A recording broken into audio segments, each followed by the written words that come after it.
aad u maasan yahay aadan isaguna qodobada ka hadlay marka already waxa theme-ka muxuu hayo wad u jeedaan in muxuu hayo theme uu jiro oo discussion-ka wada marka in waxaan isku day doonaa inaan u guda galo dhowr su'aalood baan ku bilaabayaa deetana idinkaan idinku soo celinayaa si idinkuna aad xaq u yeelataan inaad su'aalo weydiisaan discussion-ka xaggan ka dhacasa waa discussion xora aadan waa xor yusuf waa xor muhiimaduna waxa weeyaan markay dadku hadlaan muxuu ahaye ay sheegaan waxa fiican ee waddankeena la qabtay iyo dee eelooyinka aynu u baahanay inaan hagaajino oo by the way dee waa sida aadan sheegay waa dee adduunyada waxaa jira steps unbaa la raacayaa marka stepskaas haddii la raaco dee waynu dadkaasaynu ka mid noqonaa adduunyada ku jira laakiin si stepska haddii la raaci waayo albaabada aan soo xidhanno dee xaggan aan jooganaa and then we will have the same discussion every year na ABD na conference noocan ay qabanaysan that we talk about the same issues right markaas aan taas u dhicin waa inaan muxuu ahaayey discussioniska la ballaariyaa waxaan u gelayaa cabdisamed oo doonaya inaan weydiiyo haddaynu dib u eegno khudbadiisii wuxuu ka sheekeeyey malls ka jira adduunyada oo ay ugu waaweynaayeen Indian mall waxa weeyaan IT-ga right marka wax xooga saareen IT infrastructure-ka inay adduunyada qabsadaan India GDP-geeda waa gross domestic product waxa waddanka lagu sameeyey compared to GNP-gooda waa gross national product dadka waddanka ka shaqeeya waxay marka la isku wada daro one of the highest weeyaan adduunyada marka la eego because intaas oo milyan bay adduunyada u dhoofiyaan ama boqolaal qof bay adduunyada geeyaan IT professionals ka labaadna waa Chinese model-ka oo xooga saaraya infrastructure-ka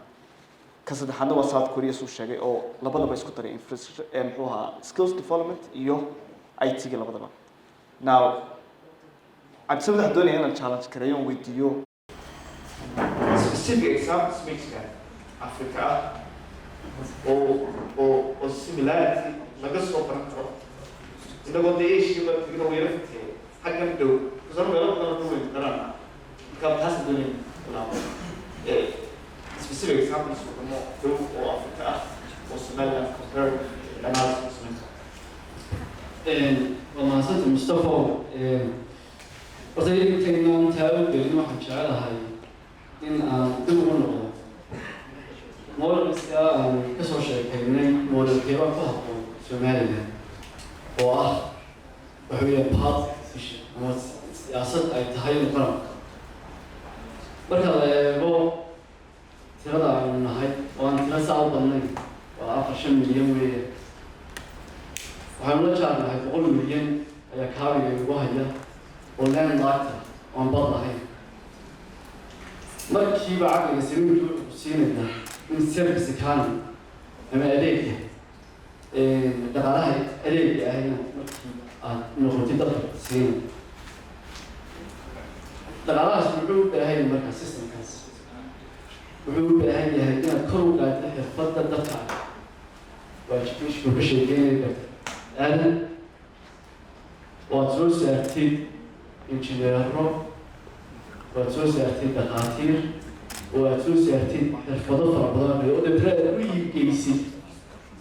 بقول مليون شاب هايون هاي الدوام كله مجرمس مجرم وحسيته كنسيت بسوي سكيلة ليش عم كلنا منطقة وعم يفكرين كرنو راكب تمارس يا الله نطول مرة بالجوشة وجسيرة مجرمس أو رجوع بالعوام مرة كتير لمثل مجرمس كأنه واستراتيجي ما هو بايدن يتداوم ترامب لا هي جماعة ويقول teaching vision very important mistake almost بيجارين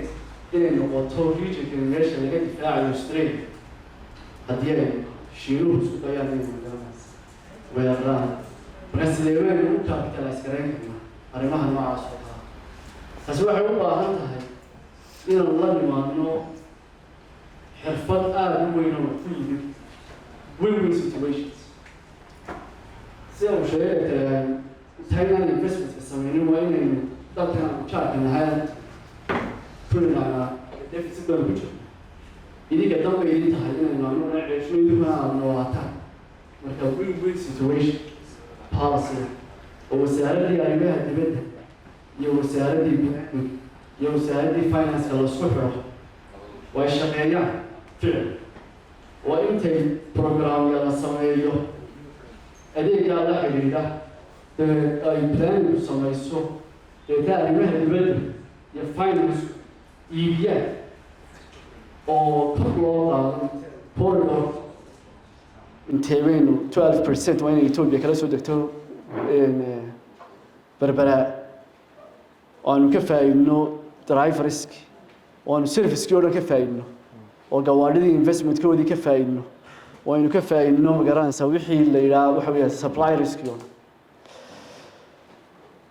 iyaguna aynu ka soo iibsano waxyaabo fara badan oo already the deficit baanu ku jirnaayo wixii aan ku dari karnay faa'iido inaga inoo ah aynu ku darno inagoo eegaynana national security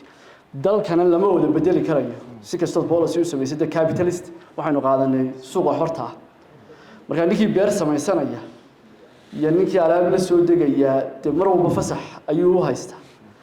laakiin meeshan ku gareyn karnaa waxa weeyaan kor u qaadno tariffska ama cashuurta si aad u ilaalino heshiisyadanu gallay iyo dalalkan la gallay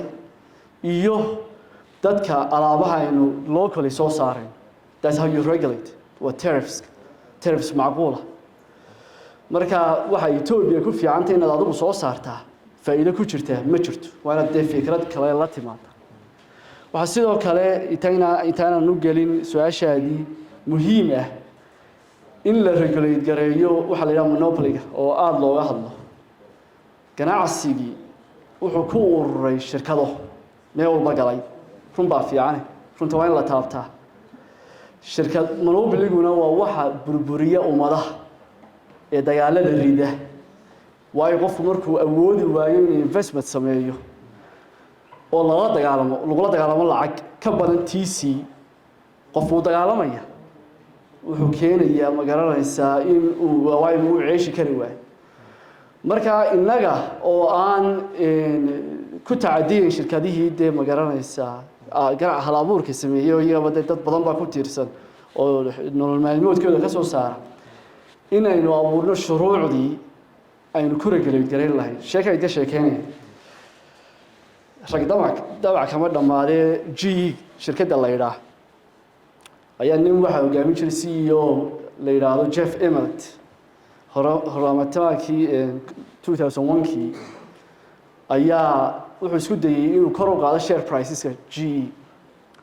siyaabaha share price-ka ama saamiyada kor loogu qaado waxa ka mid ah inaad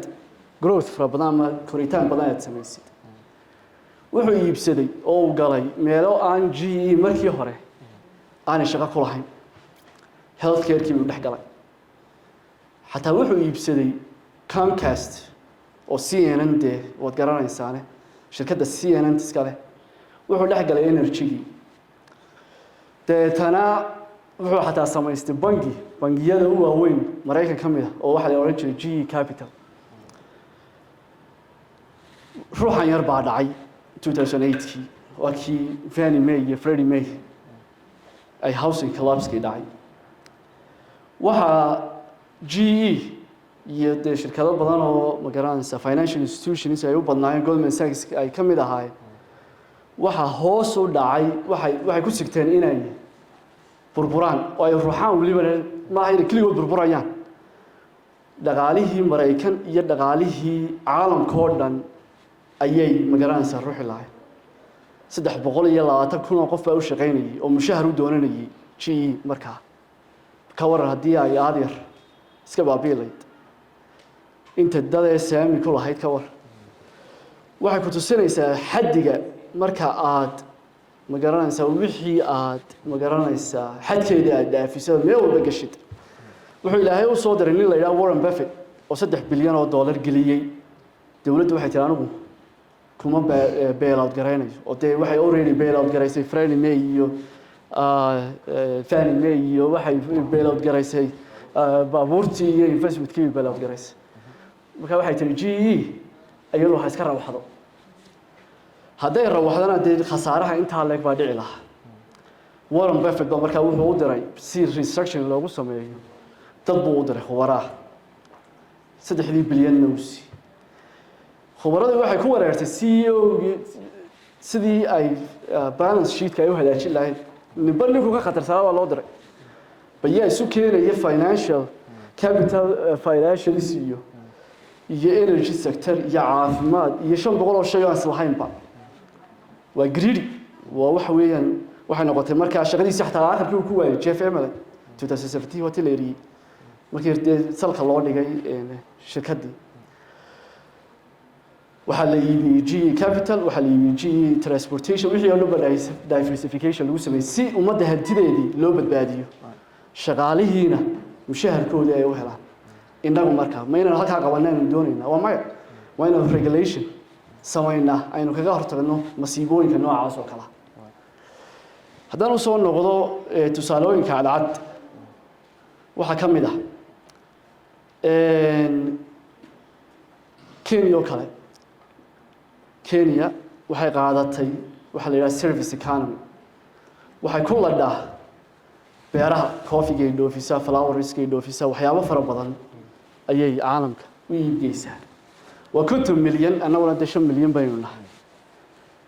isku waxaanu nahay mandaqad badan ku noolaayeen Mombasa waxa weeyaan waa meel strategic ah waa tusaale aad u fiican bay noqon kartaa haddii dhinac laga eego iyo in la qaabeeyo Somaliland dhulka soo yaalo dhulba aynu ka dhigan karnaa waxa la yiraahdo strategic national security beeraha kale wixii hadii loo baahdo waxay dhacaan dhul livestock given ma garanaysa iyo xoolo dhaqatadii baynu kor ugu qaadi karnaa oo ah dee laf dhabar aad u weyn oo wax badan $22 million bay naga soo gala ma hadee wax yar ma waa in kor loo qaadayo xoolaha la naaxiyaayo system loo sameeyaa oo dee si price-kii neefka xoolaha kor loogu qaado intaas ku soo gabagabeeyay aad buu maasan yahay su'aalaha waxaan isku dayaa inaan soo koobo si idinku aad waqti ugu heshaan marka su'aal kale aan weydiin doonaa Yusur oo iyaduna muxuu hayay example-keedii ku bilowday UAE Imaraadka oo dee wadan classic marka la soo qaadanayo dee horumarka weyn ay sameeyeen soddonki sano ugu dambeysay laakiin waxaan doonayaa Miss Yusur inay regulatory framework ay ka hadasho meelo kala duwan way ka soo shaqeysay laakiinse intii aad Somaliland joogtay hawlaha insurance-ka inagoon si guud u eegna caqabadaha ugu waaweyn in wadankeenan insurance company ama insurance law la pass gareeyo si guud adiga u dulmaraya caqabado badan baa soo maray santaas maaragtay shaqeynaysa insurance-ka markay timaado wadanka hadday doonayaan inay investment ku sameeyaan the first question ay weydiinayaan waxa weeyaan baankareedina lacagteeda ma saari karaa ma soo diri karaa ma ama bixi karaa the second question ay weydiinayaan waa inay insurance ma heli marka baana waa runta oran karnaa